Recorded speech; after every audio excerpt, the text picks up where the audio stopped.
Welcome to Warriors of the World.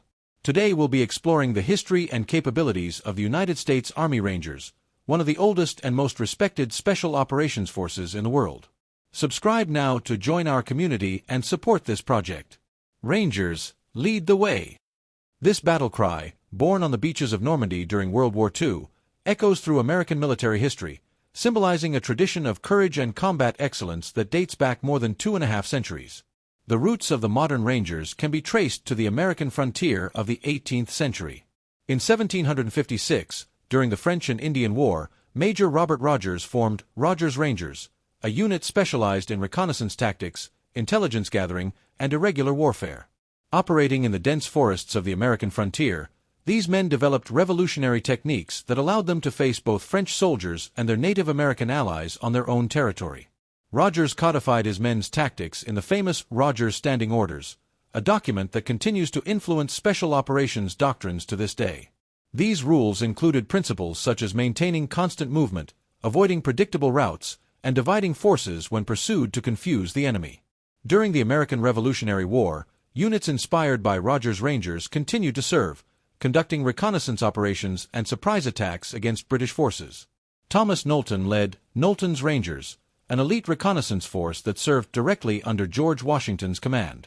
It was during World War II that the Rangers took on the recognizable form we see today. In 1942, General George Marshall ordered the formation of an elite unit modeled after the British Commandos. Colonel William O. Darby was selected to organize and train the first modern Ranger Battalion, the 1st Ranger Battalion, which initially trained in Scotland under the supervision of British Commandos. These new units' baptism of fire came during Operation Torch, the Allied invasion of North Africa. One of their most notable missions was scaling the cliffs of Point du Hoc during D-Day, where Rangers climbed 100-foot cliffs under intense enemy fire to neutralize German artillery batteries. It was on that fateful day of June 6, 1944, on Omaha Beach, that Brigadier General Norman Cota encountered a group of soldiers under fire and asked who they were. When they responded, "5th Ranger Battalion, sir," Cota uttered the words that would become the unit's immortal motto, "Rangers, lead the way." After World War II, the Ranger battalions were temporarily deactivated. When the Korean War erupted in 1950, the Army quickly formed the 8,227th Army Infantry Battalion, better known as the Ranger Battalion. These units were tasked with especially dangerous missions, including deep reconnaissance into enemy territory. A notable example of Ranger effectiveness in the Korean War was the raid on the Hwacheon complex in March 1951. Rangers executed a sabotage mission against a strategic dam controlled by North Korean and Chinese forces, crossing the reservoir in rubber boats under cover of darkness and climbing the dam structure to place explosive charges, all while avoiding detection by enemy guards. With America's increasing involvement in Vietnam, General William Westmoreland authorized the formation of Ranger companies to conduct long-range reconnaissance operations. In Vietnam, small 6-man Ranger teams were infiltrated deep into territory controlled by the Viet Cong for surveillance, intelligence development, and when necessary, conducting small-scale ambushes. The Vietnamese jungle environment presented unique challenges that forced Rangers to refine their tactics. Advanced tracking techniques, extensive camouflage, and precise navigation became crucial for survival. One of the Rangers' most significant operations in Vietnam was their involvement in the attempted rescue of American prisoners of war at Sun Tay Camp, near Hanoi, in November 1970. Although the raid failed to rescue prisoners, the precision and efficiency with which it was executed impressed military command. In the post-Vietnam period, American military leaders finally decided to institutionalize the Rangers as a constant presence in the armed forces, leading to the formation of the 75th Ranger Regiment. What distinguishes a Ranger from the conventional soldier is the distinctive mindset cultivated through one of the most rigorous selection processes in the military world. Becoming a Ranger isn't simply a matter of acquiring technical skills, it's a complete transformation of the individual. The path to becoming a modern Ranger begins with the Ranger Assessment and Selection Program, RASP. Divided into 2 phases, RASP is designed to identify those who possess the mental resilience, initiative, and teamwork capacity needed to serve in the 75th Ranger Regiment. RASP Phase 1, 4 lower-ranking soldiers, lasts 8 weeks and begins with a physical assessment that includes a minimum of 49 push-ups, 59 sit-ups, a 3-kilometer run in less than 15 minutes, and at least 6 pull-ups. Candidates face long-distance runs with heavy rucksacks, forced marches of up to 16 kilometers, and the infamous Coal Range, a series of intensive physical training events conducted with little or no rest, often under adverse weather conditions and sleep deprivation. The dropout rate is impressive. Historically, only 30 to 40% of candidates complete the program. Many ring the bell, the term used when a candidate voluntarily quits by placing their helmet on the ground and ringing a bell that symbolizes the end of their journey to become a ranger. Beyond physical training, RASP includes intensive instruction in fundamental combat skills, marksmanship, tactical first aid, communications, land navigation, and air-ground operations. Completing RASP is only the first step. New regiment members typically next attend Ranger School, a 61-day combat leadership course divided into 3 phases: the Darby phase at Fort Benning, Georgia, the Mountain phase in the mountains of northern Georgia, and the Swamp phase in Florida. At Ranger School, students operate on reduced rations and minimal sleep periods, often receiving only 1 meal per day and sleeping less than 3 hours per night. They conduct complex missions in extreme weather conditions, from the suffocating heat of Florida swamps to the biting cold of Georgia mountains in winter. Those who successfully complete both RASP and Ranger School earn the right to wear the Ranger tab and the coveted beret, marking them as someone who has overcome some of the most demanding tests of character and competence the military world has to offer. The 75th Ranger Regiment, activated in its current form in 1984, has evolved to become one of the most lethal and versatile light infantry units in the world. Its unique organizational structure is carefully designed to maximize operational effectiveness while maintaining the agility and responsiveness that are hallmarks of Ranger operations. At the base of the structure are its 3 infantry battalions: the 1st Ranger Battalion based at Fort Stewart, Georgia, the 2nd Ranger Battalion at Joint Base Lewis McChord, Washington, and the 3rd Ranger Battalion at Fort Benning, Georgia.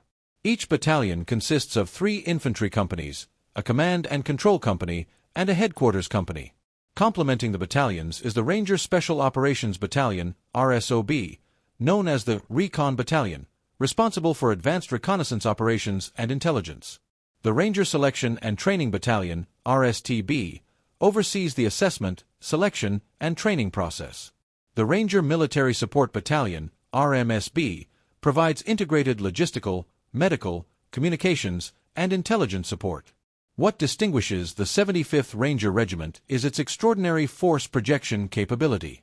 Rangers are trained to deploy anywhere in the world with 18 hours notice or less, a capability known as Global Response Force. A distinctive capability of modern Rangers is their proficiency in aerial infiltration, maintaining continuous qualification in static line parachute jumping, military free fall, MFF, and helicopter rappelling operations.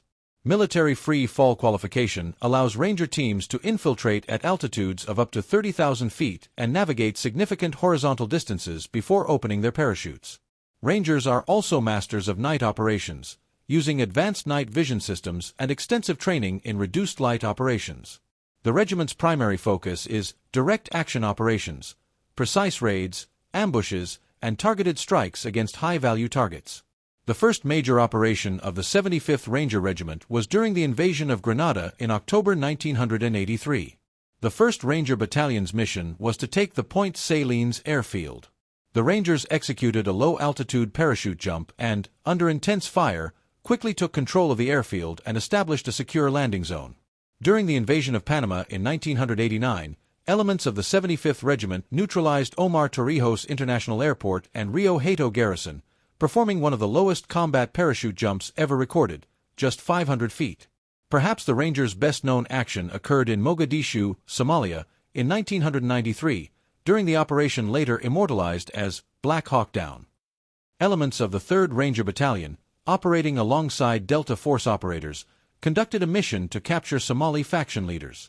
When 2 helicopters were shot down, the 1-hour mission turned into a 16-hour urban battle. 18 Americans lost their lives, but the Rangers never left their fallen behind. With the advent of the global war on terror after the September 11th attacks, the 75th Ranger Regiment entered the most active period in its history. In Operation Enduring Freedom in Afghanistan, the Rangers executed the war's first combat parachute jump in October 2001. In the following years, Rangers specialized in F-3EA raids, find, fix, finish, exploit, analyze, against insurgent leadership. These missions typically occurred at night, with Ranger teams attacking compounds housing high-value targets. In Operation Iraqi Freedom, the 75th Regiment was among the first forces to operate in Iraq, conducting raids in western Iraq to neutralize Scud missile launch sites. In July 2006, they conducted a raid that resulted in the death of Abu Musab al-Zarqawi, leader of al-Qaeda in Iraq.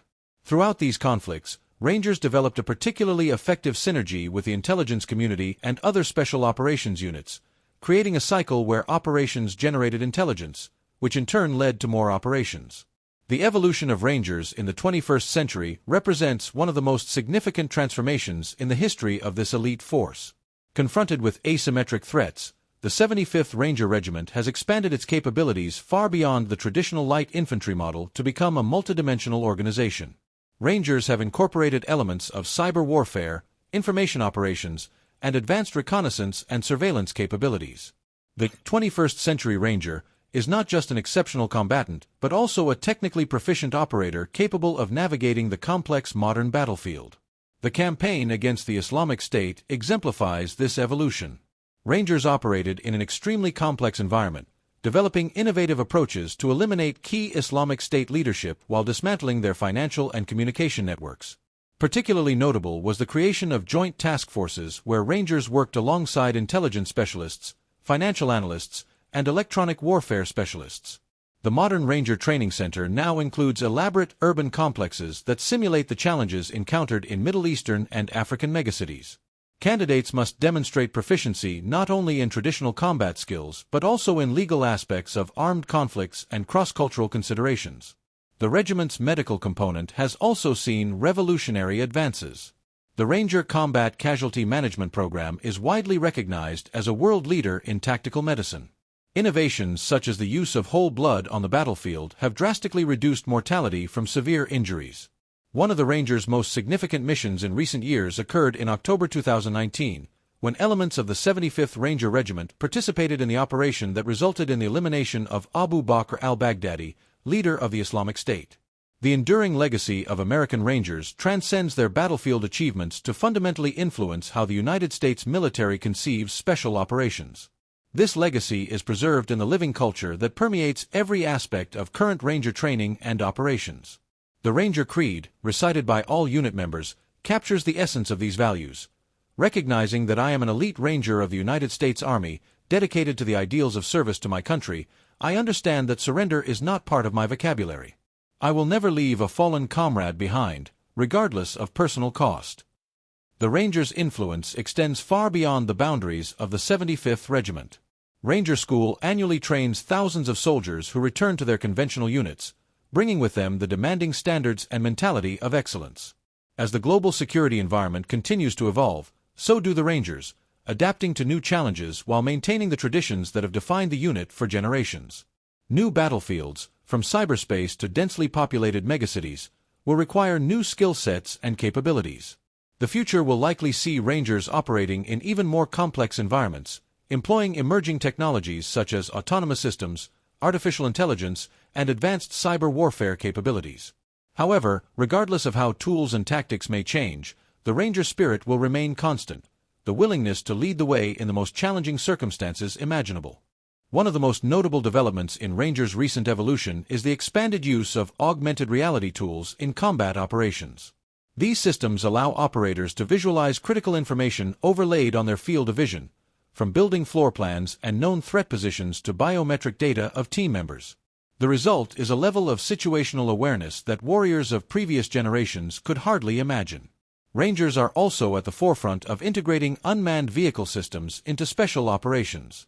Small tactical drones now accompany Ranger teams on missions, providing real-time aerial reconnaissance capabilities and, in some cases, limited engagement capability. This fusion of highly trained human operators with robotic platforms represents the future of special operations. Ranger training programs have also evolved to incorporate these new realities. Candidates now receive instruction in basic cybersecurity and information operations, recognizing that the contemporary battlefield includes both digital and physical domains. Complex simulations place Ranger teams in scenarios requiring coordination across multiple domains: land, air, sea, space, and cyberspace. Today's Rangers, like those who came before them, continue to write new chapters in a story of service, sacrifice, and excellence.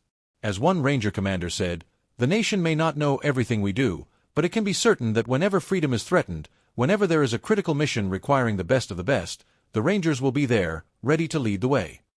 Subscribe now, become a member, turn on notifications, share this video with your friends, and leave a comment so we can compare our knowledge and sources. Thank you for following our channel. Until our next strategic journey, here at Warriors of the World.